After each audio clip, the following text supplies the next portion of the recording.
السلام عليكم ورحمة الله وبركاته. وعليكم السلام ورحمة الله. إن الحمد لله نحمده ونستعينه ونستغفره ونعوذ بالله من شرور أنفسنا وسيئات أعمالنا. من يهده الله فلا مضل له ومن يضلله فلا هادي له. وأشهد أن لا إله إلا الله وحده لا شريك له وأشهد أن محمدا عبده ورسوله. أما بعد رب اشرح لي صدري ويسر لي أمري واحلل عقدة من لساني يفقهوا قولي رب زدني علما رب زدني علما. সম্মানিত আজকের ক্লাসে উপস্থিত দিনপ্রেমী ভাই সকল, সর্বপ্রথম সেই মহান স্রষ্টার আমরা প্রশংসা করি যিনি আমাদের সকলকে আজকের এই ক্লাসে উপস্থিত হওয়ার তৌফিক দিয়েছেন, তাই আমরা সকলে বলি আলহামদুলিল্লাহ। তারপরে আমাদের সকলের প্রাণ প্রিয় নবী করিম মুহাম্মদ মুস্তাফা সাল্লাল্লাহু আলাইহি ওয়াসাল্লাম, ওনার উপরে অসংখ্য শান্তির ধারা বর্ষিত হোক। আল্লাহুম্মা সাল্লি আলাইহি আল্লাহুম্মা বারিক আলাইহি।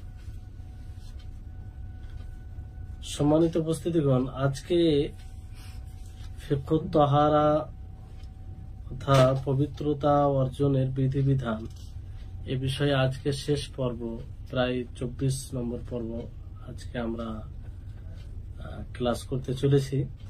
আর আজকে ইনশাআল্লাহ শেষ হবে তাহারাত বিষয়, যেটা শুরু থেকে ধারাবাহিকভাবে আমরা করে আসছি, আজকে শেষ হবে ইনশাআল্লাহ।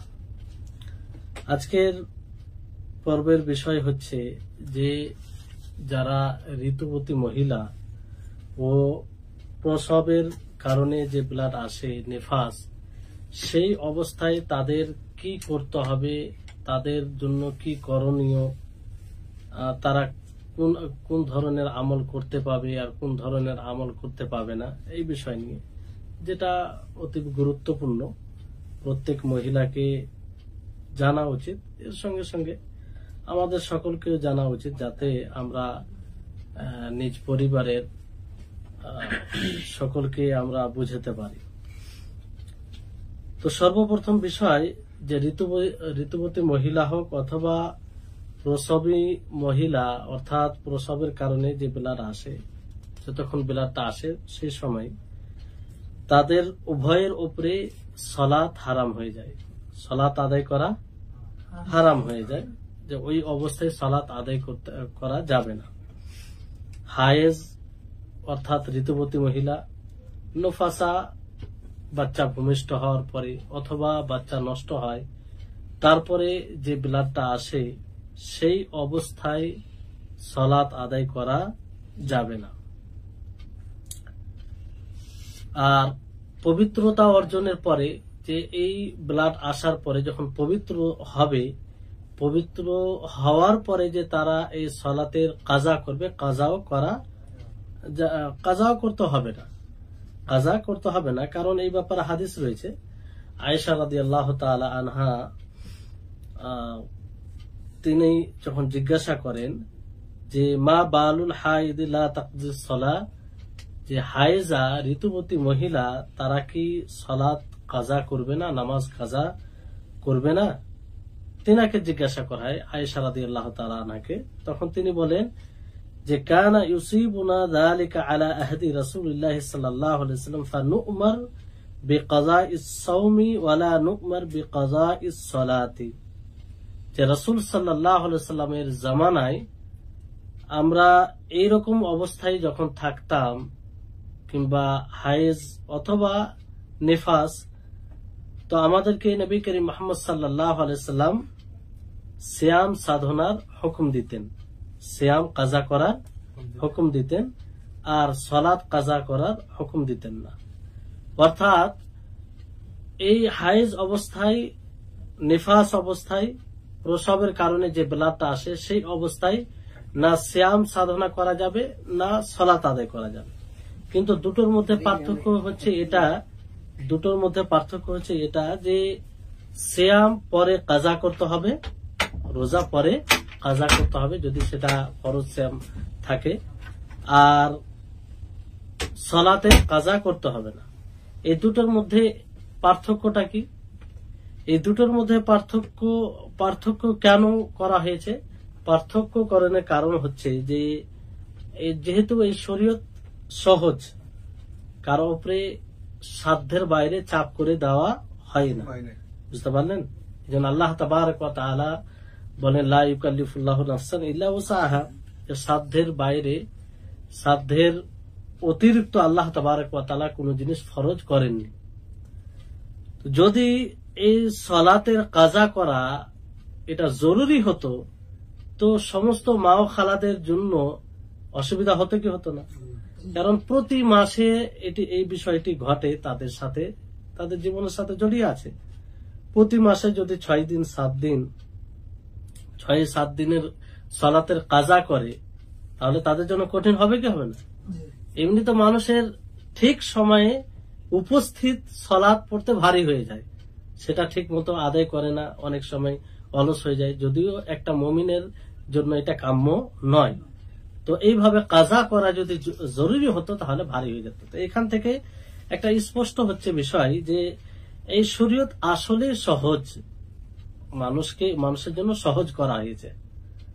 আর সিয়াম কাজা এই জন্য করতে হবে যেহেতু বছরে একবার রমজান মাসে শুধু এই বিষয়টি আসে, তাই না?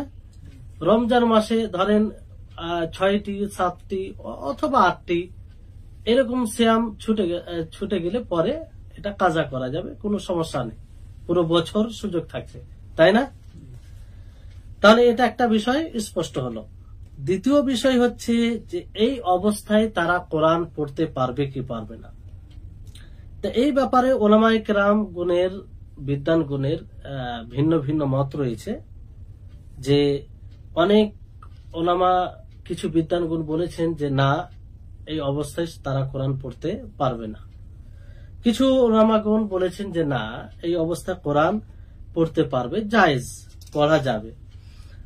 যেটা রাজে উত্তম মত সেটা এটাই যে এই অবস্থায় কোরআন পড়তে পারে, কারণ এই ব্যাপারে বিশুদ্ধ এরকম কোন হাদিস কিংবা কোন এরকম রাসূল সাল্লাল্লাহু আলাইহি ওয়াসাল্লামের বাণী প্রতীয়মান নেই, এটা মানে সুস্পষ্ট নেই, যা দ্বারা এটা বোঝা যাবে যে এই অবস্থায় তারা কোরআন পড়তে পারে না, বুঝতে পারলেন?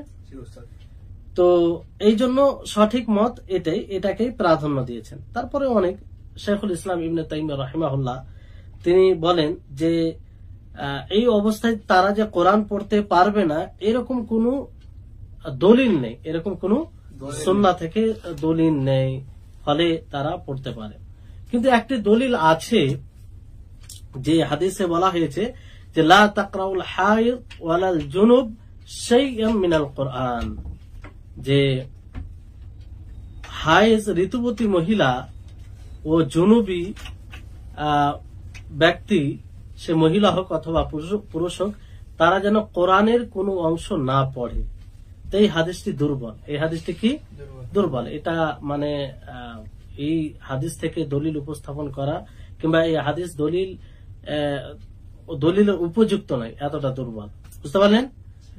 আর সর্বোপরি বিষয় হচ্ছে যে রাসূল সাল্লাল্লাহু আলাইহি ওয়াসাল্লামের জামানায় মহিলারা হাইজরত অবস্থায় হতেন কি হতেন না?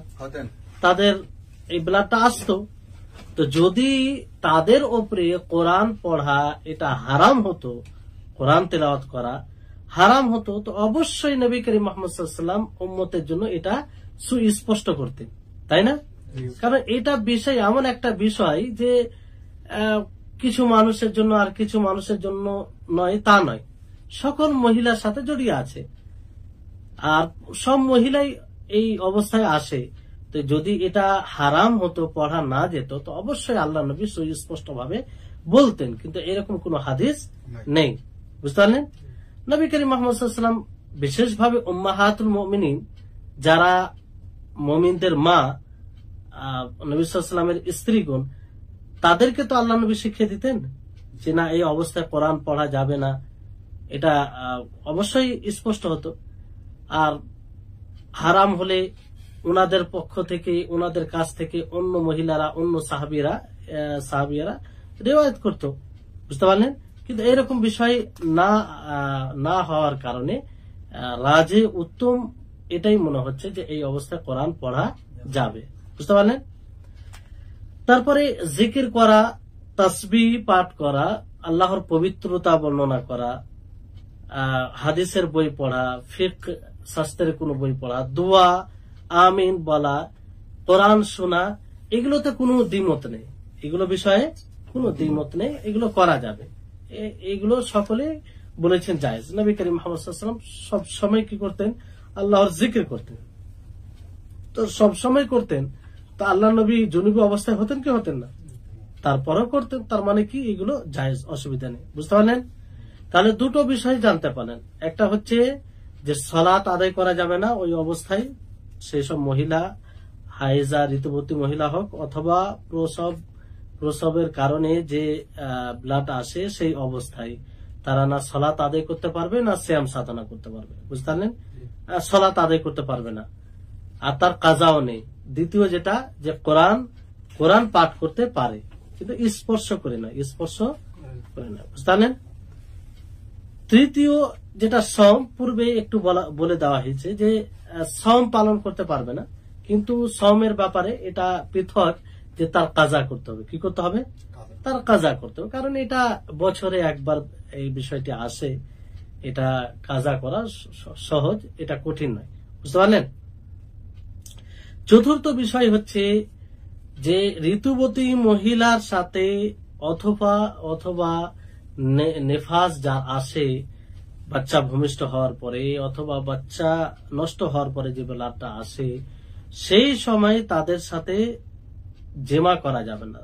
স্বামী তাদের সাথে জেমা করতে পারে না, হারাম। বুঝতে পারলেন? জেমা মানে সঙ্গম করা, এটা করতে পারে না। কারণ এই ব্যাপারে আল্লাহ তাবারক ওয়া তাআলা বলেন, ওয়ায়াসআলুনাকা আনিল মাহিদ কুল হুয়া আযান ফা'তাজিলুন নিসাআ ফিল মাহিদ, যে তারা জিজ্ঞাসা করে আপনাকে হায়েজরত অবস্থায় তারা কি করবে তাদের সম্পর্কে, তো আপনি বলুন যে এটা হচ্ছে এক প্রকারের ময়লা জাতীয় জিনিস। ফা'তাজিলুন নিসা, অতএব তোমরা মহিলা থেকে দূরে থাকো। কি থাকো? দূরে থাকো তাদের হায়েজরত অবস্থায়, তাদের ঋতুবতী অবস্থায়। বুঝতে পারলেন? তাহলে এখান থেকে এটা স্পষ্ট যে ওই অবস্থায় তাদের সাথে জেমা করা যাবে না। এই আয়াতটি যখন নাজিল হয়, অবতীর্ণ হয়, তখন নবী করিম মুহাম্মদ সাল্লাল্লাহু আলাইহি ওয়াসাল্লাম বলেন, ইসনাউ কুল্লা শাইইন ইল্লা নিকাহ, যে তোমরা নেকা ব্যতীত, নেকা এখানে জেমার অর্থে ব্যবহার হয়েছে। কিসের অর্থে? জেমার অর্থে, সঙ্গম করার অর্থে ব্যবহার হয়েছে, যে এই ব্যতীত তোমরা সবকিছু তাদের সাথে করতে পারো। সবকিছু অর্থাৎ তাদের সাথে ঘুমানো, তাদের সাথে শরীরে যদি স্পর্শ করে, এতে কোনো সমস্যা নেই। শুধু জেমা করা এটা হারাম। বুঝতে পারলেন? তাদেরকে ধরেন চুম্বন করা, তাদের লজ্জাস্থান ছাড়া তাদের শরীরে স্পর্শ করা, এগুলোতে কোনো সমস্যা নেই। যদি কেউ জেমা করে এই অবস্থায়, তাহলে গুনাহগার হবে। কি হবে? গুনাহগার হবে। এর উপরে কাফারা আছে। কি আছে? কাফারা। কাফারা মানে কি?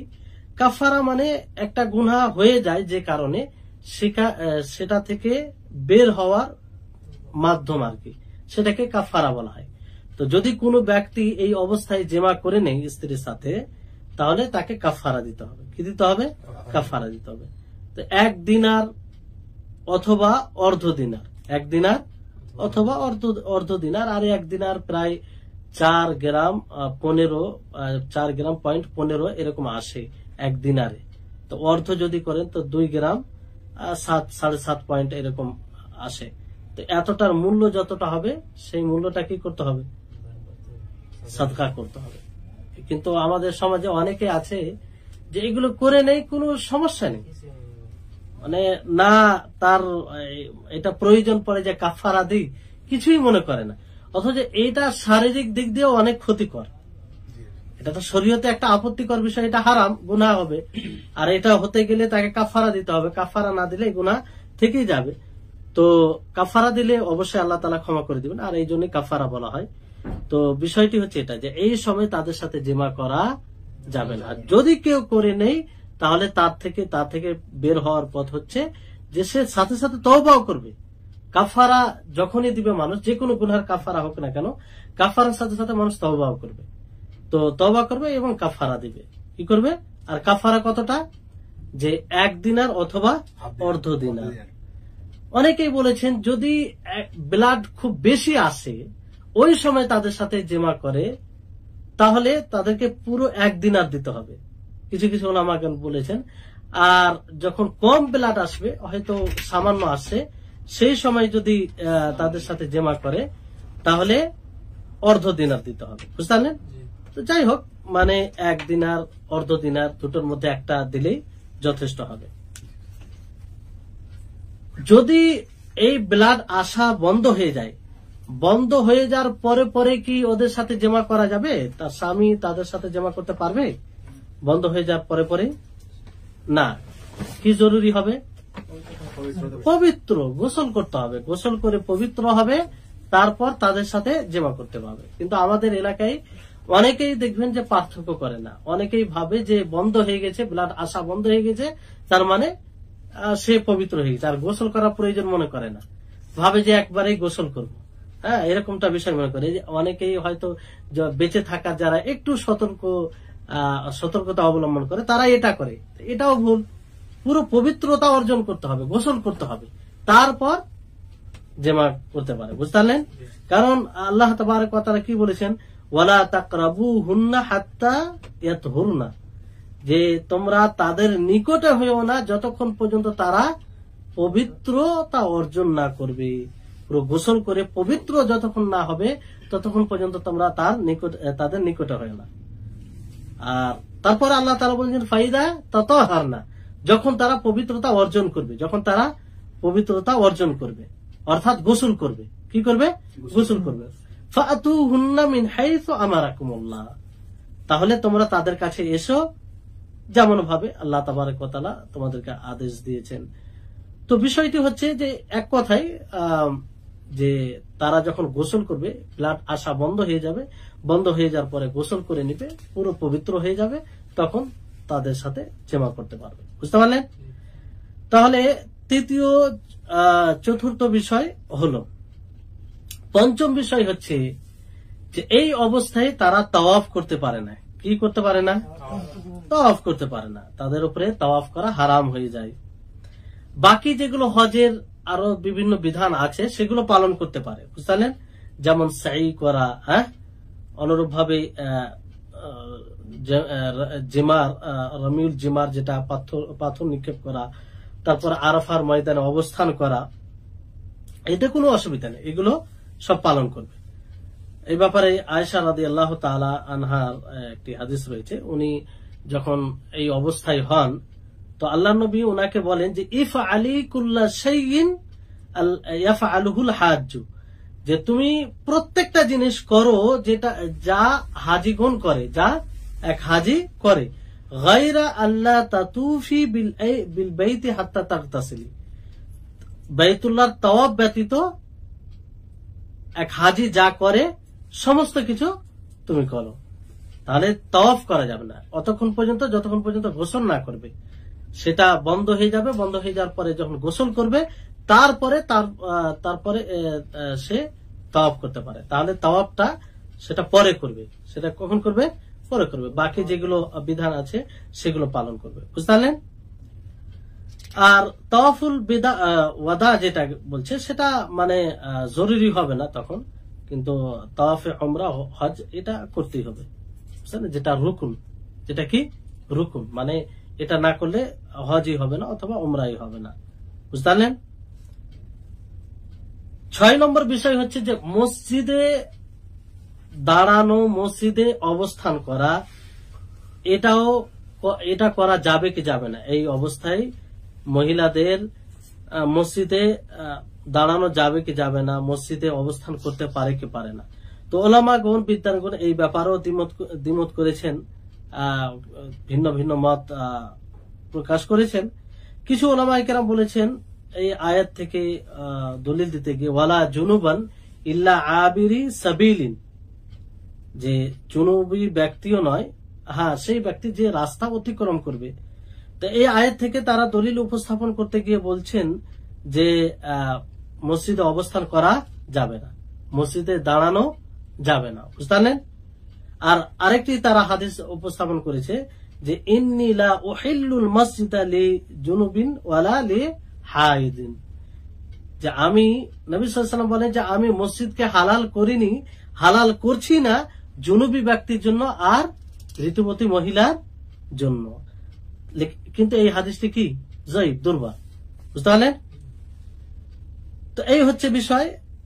এই দুটো দলিলকে সামনে রেখে তারা বলেছে যে অবস্থান করতে পারে না, সেখানে দাঁড়াতে পারে না।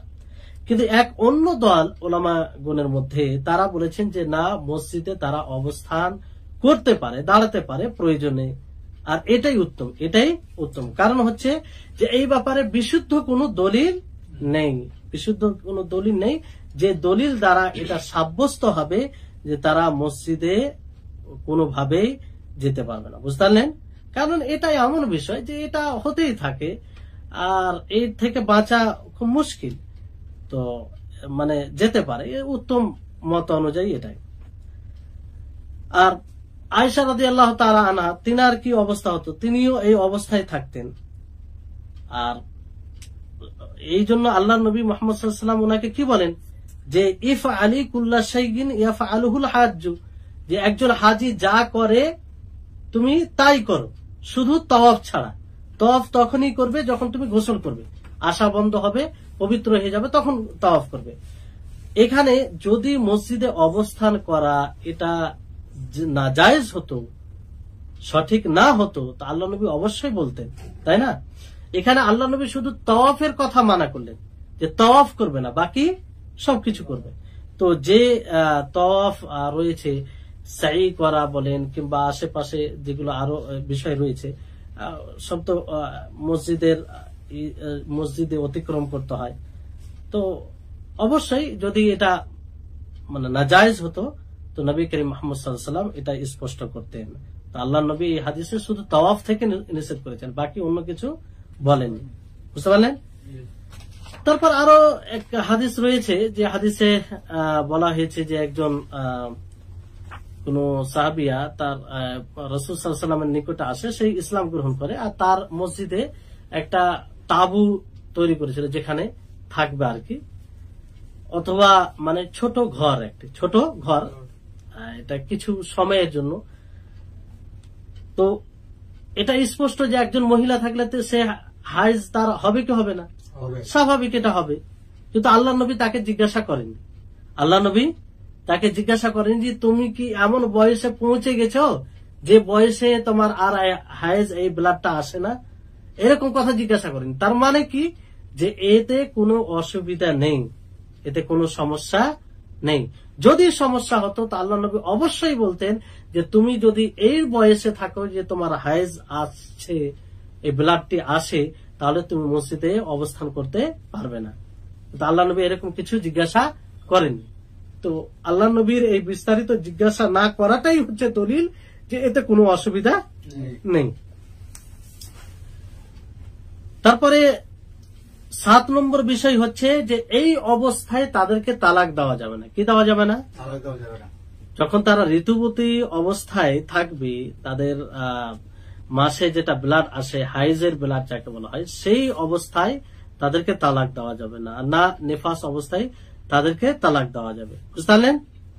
কারণ আল্লাহ তাবারক ওয়া তাআলা বলেন ইয়া আইয়ুহান নাবিয়্যু ইযা তাল্লাকতুমুন নিসাআ ফাতাল্লিকুহুন্না লিইদ্দাতিহিন্না, যে হে নবী যখন মহিলাদেরকে, স্ত্রীগণকে তালাক দিবে, ফাতাল্লিকুহুন্না, তো তুমি তাদেরকে তালাক দিবে লিইদ্দাতিহিন্না, তাদের ইদ্দতে, মানে পবিত্র থাকা অবস্থায়।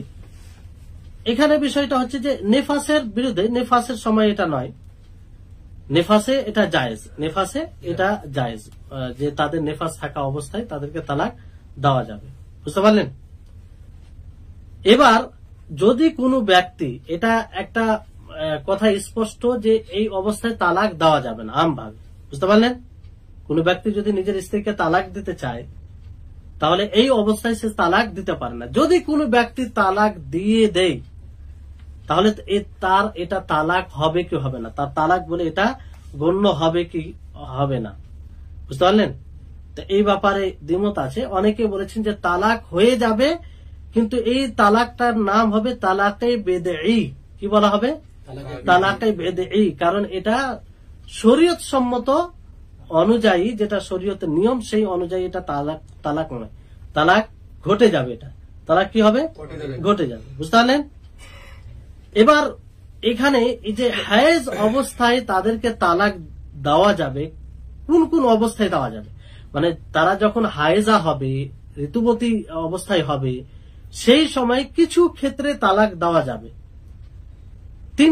তিনটি অবস্থায়। 1 নম্বর হচ্ছে যদি বিবাহ করে কোনো ব্যক্তি তার সাথে দুখুল না করে। দুখুল মানে তার সাথে জেমা না করে, হ্যাঁ, মানে জেমা যদি না করে, একসাথে যদিও থাকে কিন্তু জেমা যদি না করে, তাহলে তাকে তার হায়েজ অবস্থায় তালাক দিতে পারে। কারণ এখানে ইদ্দতের কোনো প্রশ্নই আসে না, যেহেতু সে কি করেনি, জেমা করেনি। হ্যাঁ, মানে দুখুল মানে এক কথায় এরকম অবস্থায় সে যদি না পৌঁছায় যেখানে তারা জেমা করতে পারবে। বুঝতে পারলেন?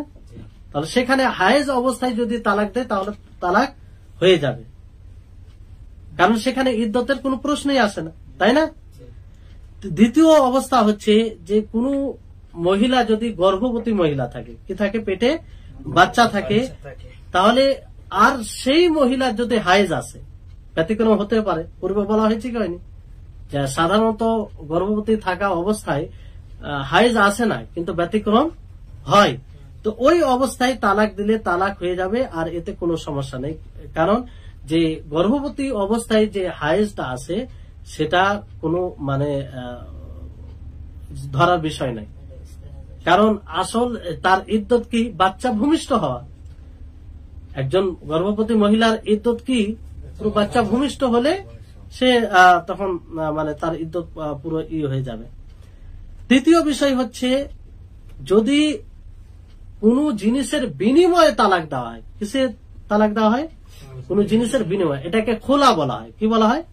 যেটা মেয়েদের পক্ষ থেকে থাকে, মেয়েরা দাবি করে যে আমি তার সাথে আর সংসার করব না কিংবা থাকতে চাই না, তখন একটা বিনিময় দিতে হয় তাকে। মোহর যেটা দিয়েছে সেটা, কিংবা আলোচনার মাধ্যমে যেটার প্রতি সম্মতি হবে, কিংবা কাজী যেটা ফেসলা করে দিবে, যেটা আলোচনা ভিত্তিতে হয়ে যাবে, সেটা দিয়ে তখন তালাক হয়। বুঝতে পারলেন?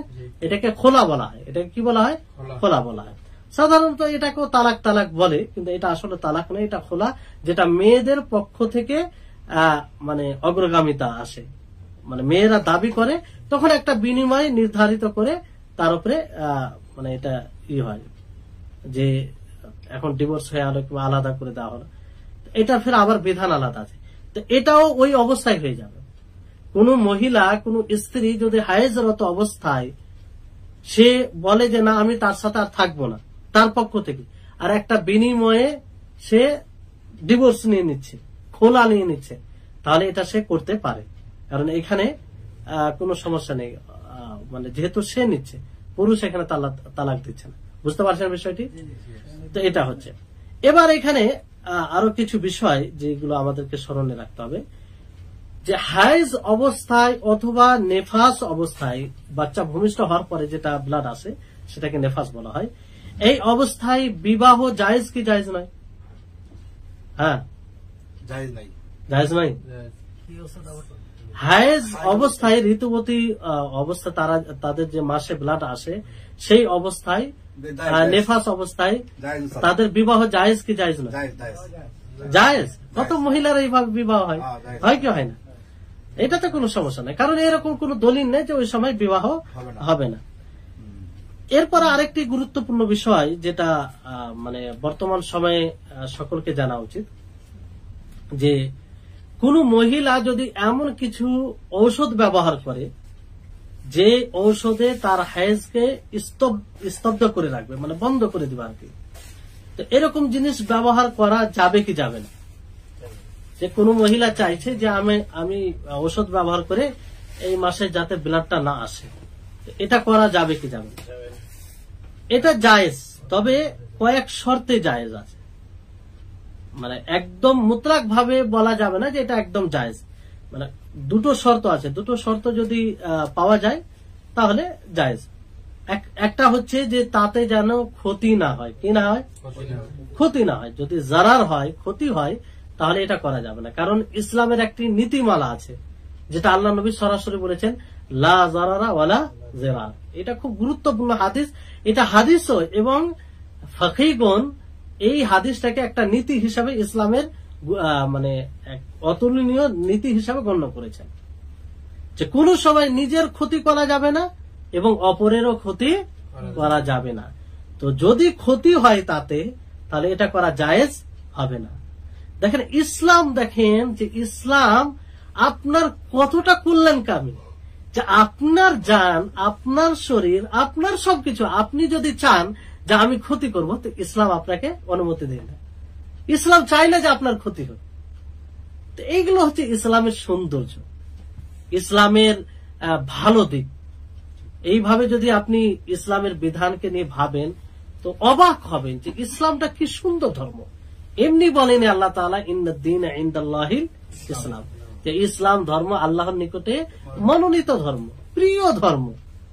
এটাকে আল্লাহ তাআলা বাছাই করেছেন। অনেক ধর্ম আছে, কিন্তু সমস্ত ধর্মের মধ্যে উত্তম ধর্ম, যেটা গ্রহণযোগ্য ধর্ম, সেটা কি? ইসলাম। তো এটা হচ্ছে যে ক্ষতির আশঙ্কা থাকলে সেটা করা যাবে না। দ্বিতীয় হচ্ছে যে স্বামীর অনুমতি থাকতে হবে। কার অনুমতি থাকতে হবে? স্বামীর অনুমতি থাকতে হবে। স্বামী যদি অনুমতি না দেয় তাহলে কোন স্ত্রী এটা করতে পারে না। এই দুটি শর্ত যদি পাওয়া যায় তাহলে করা যাবে, কোনো অসুবিধা নেই। বুঝতে পারলেন? দ্বিতীয় বিষয় যে এমন ওষুধ ব্যবহার করা যে ওষুধের কারণে আরো এই ব্লাডটি আসবে, যে ওষুধ ব্যবহার কারণে আরো এই ব্লাডটি আসবে, এরকম ওষুধ ব্যবহার করা যাবে কি যাবে না?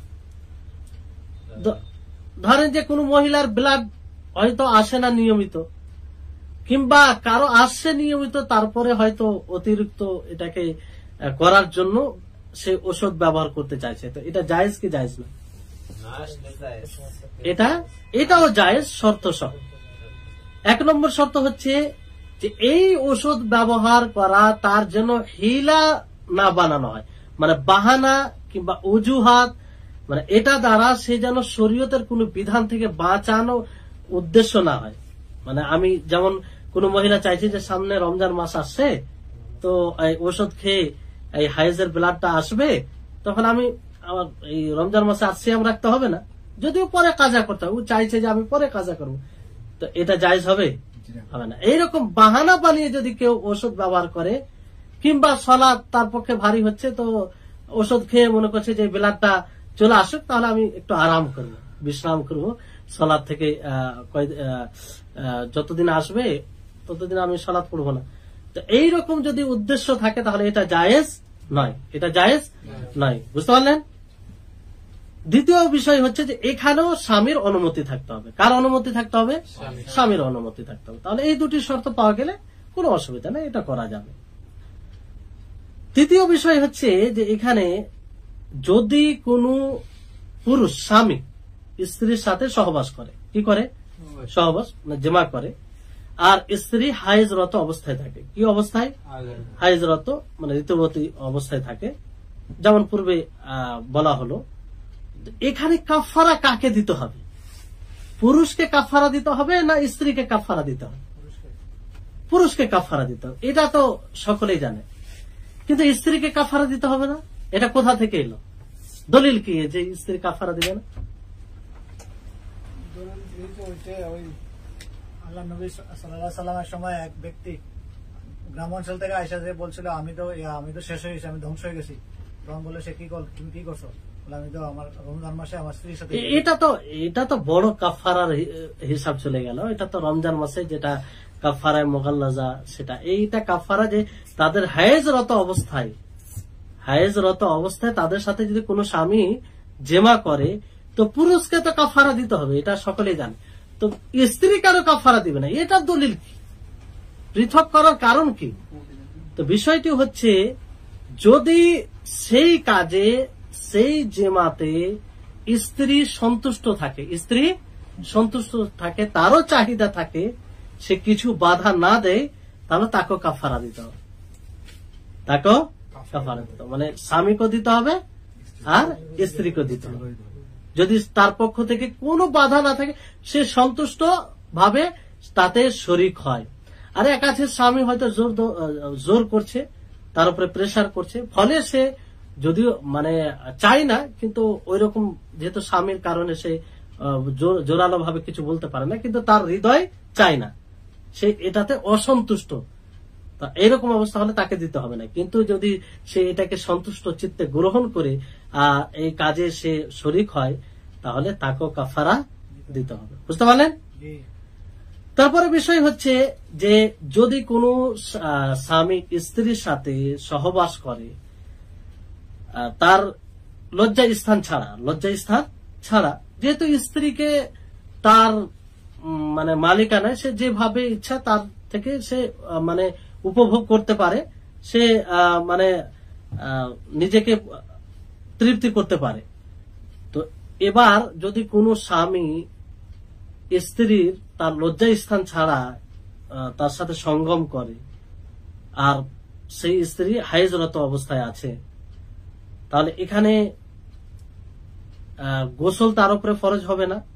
গোসল অতক্ষণ পর্যন্ত ফরজ হবে না যতক্ষণ পর্যন্ত বীর্যপাত না হবে। বীর্যপাত হলে গোসল করতে হবে পুরুষকে। বুঝতে পারলেন? আর যদি বীর্যপাত মানে বীর্যপাত মহিলার হোক আর না হোক, কিংবা মহিলারও যদি এরকম ভাবে বীর্যপাত হয় কিংবা এই অবস্থায় স্বপ্ন দোষ হয়, তাহলে তার জন্য এটা মুস্তাহাব হবে, উত্তম হবে যে গোসল করবে। কি করবে? গোসল করবে। যদিও সে নাপাক অবস্থায় অলরেডি আগে থেকে নাপাক আছে, হাইজরত অবস্থায় থাকা, কিন্তু এটা যেহেতু আর এক মানে আমল হয়ে যাচ্ছে, ফলে তার জন্য মুস্তাহাব হবে, উত্তম হবে কি? গোসল করা। বুঝতে পারলেন?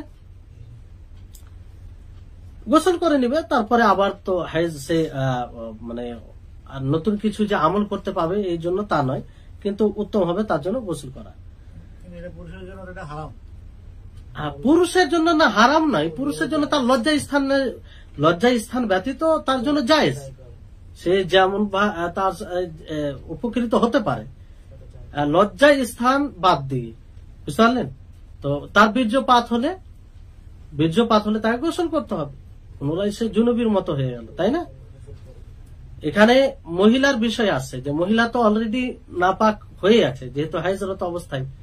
তো এবার যদি এই সঙ্গমের কারণে তার বীর্যপাত কোনভাবে হয়ে যায়, কিংবা ওই অবস্থায় তার কি হয়, স্বপ্নদোষ হয় মহিলা, তো তার উচিত হবে, মুস্তাহাব হবে, উত্তম হবে তার জন্য যে সেও গোসল করবে। কি করবে? গোসল করবে। বুঝলেন? এবার বিষয়টি আরেকটি বিষয় যেটা এখানে আসে, যে ধরেন যে হায়েজা থেকে, ঋতুবতী মহিলা থেকে ব্লাড যেটা আসে সেটা বন্ধ হয়ে গেছে, সে গোসল করেনি। বুঝলেন? সে গোসল করেনি, তো তার জন্য হারাম হয়ে যায়, মানে তার জন্য হারামই থাকে যেগুলো পূর্বে থেকে হারাম, মানে সবকিছু যেগুলো হারাম ছিল সেটা মানে জায়েজ হয়ে যায়। মানে যতক্ষণ পর্যন্ত সে গোসল না করবে ততক্ষণ পর্যন্ত তার জন্য হারামই থাকে, কিন্তু একটা জিনিস তার জন্য জায়েজ হয়ে যায়, সেটা কি? সিয়াম। ওই অবস্থায় সিয়াম রাখতে পারে কি পারে না? সিয়াম রাখতে পারে। সালাতের জন্য তো গোসল করতে হবে। বাকি অন্য জিনিস, সালাত কেউ যদি মনে করে না আমি গোসল করিনি, তো সালাতটা পড়ে দিই, সালাতের সময় পড়তে পারে? করতে পারে না। অনুরূপ ভাবে আরো যে বিষয় যেগুলো রয়েছে, তাওয়াফের বিষয় রয়েছে, এগুলো করতে পারে না। বুঝতে পারলেন? কিন্তু সিয়াম রাখতে পারে। কি রাখতে পারে? সিয়াম রাখতে পারে। তারপর যদি হায়েজা মহিলা পাক হয়, পবিত্রতা অর্জন করে, আর সে মানে তার হায়েজ আসা বন্ধ হয়ে গেছে, হায়েজের ব্লাড আসা বন্ধ হয়ে গেছে, কিন্তু সে পানি পাচ্ছে না। কি পাচ্ছে না? পানি পাচ্ছে না, যে পানি দ্বারা সে গোসল করবে, পবিত্র হবে। কিংবা পানি পাচ্ছে, পানি আছে তার কাছে, কিন্তু পানি ব্যবহার করতে সে সক্ষম নয়, কোনো কারণে, হয়তো অসুস্থ আছে কিংবা শরীরে কোনো আঘাত আছে, যে কোনো বৈধ মানে শরীর সম্মত কারণে সে পারছে না, তো সে কি করবে? তায়াম্মুম করবে। সে কি করবে? তায়াম্মুম করবে। তায়াম্মুম করে সে বাকি সবকিছু করতে পারবে। আর যখনই পানি সে পেয়ে যাবে, পানি পাওয়া মাত্রই আবার সে কি করবে, গোসল করবে। আর যেগুলো তায়াম্মুম করে আমল করে নিয়েছে ওটা আর মানে আবার পড়তে হবে না, ওটা সঠিক হবে। বুঝতে পারলেন? তাহলে এই হচ্ছে মহিলাদের বিশেষ তাদের সাথে জড়িত এগুলো বিষয়, যেগুলো বিশেষভাবে তাদেরকে এবং পুরুষদেরকেও বোঝা উচিত, যাতে তাদেরকে শিক্ষা দিতে পারে। তো আলহামদুলিল্লাহ আমরা প্রায় 24টি পর্বে তাহারাত আমরা কিভাবে পবিত্রতা অর্জন করব ধারাবাহিকভাবে পড়লাম, জানলাম। আশা করি আমরা সকলেই এর দ্বারা উপকৃত হয়েছি। আল্লাহ তাবারক ওয়া তাআলার নিকটে দোয়া করি আল্লাহ যেন আমাদের সকলকে সকলের জ্ঞানে বৃদ্ধি দান করেন। আর এই যে এগুলো আমরা ধারাবাহিকভাবে পড়লাম সেটা যেন আমাদের সফলতার ইহকালের ও পরকালের সফলতার একটি অন্যতম কারণ হয়ে ওঠে। আর সর্বোপরি এসব বিষয় যতটুকু আমরা জানলাম এটা যেন স্মরণে থাকে। তো ইনশাআল্লাহ আগামী এতে ক্লাস হবে সালাত সম্পর্কে। কি সম্পর্কে? সালাত সম্পর্কে। এইরকম ভাবে ধারাবাহিক শুরু হবে ইনশাআল্লাহ। আশা করি আপনারা যেমন ভাবে গুরুত্ব দিয়ে পড়ছিলেন সেভাবে আগামী ক্লাসে গুরুত্ব দিয়ে পড়বেন। আল্লাহ তাবারক ওয়া তাআলা আমাদের সকলকেই ভালো কাজের তৌফিক দান করুন। ওয়া আখিরু দাওয়ানা আলহামদুলিল্লাহি রাব্বিল আলামিন। আসসালামু আলাইকুম ওয়া রাহমাতুল্লাহি ওয়া বারাকাতুহু।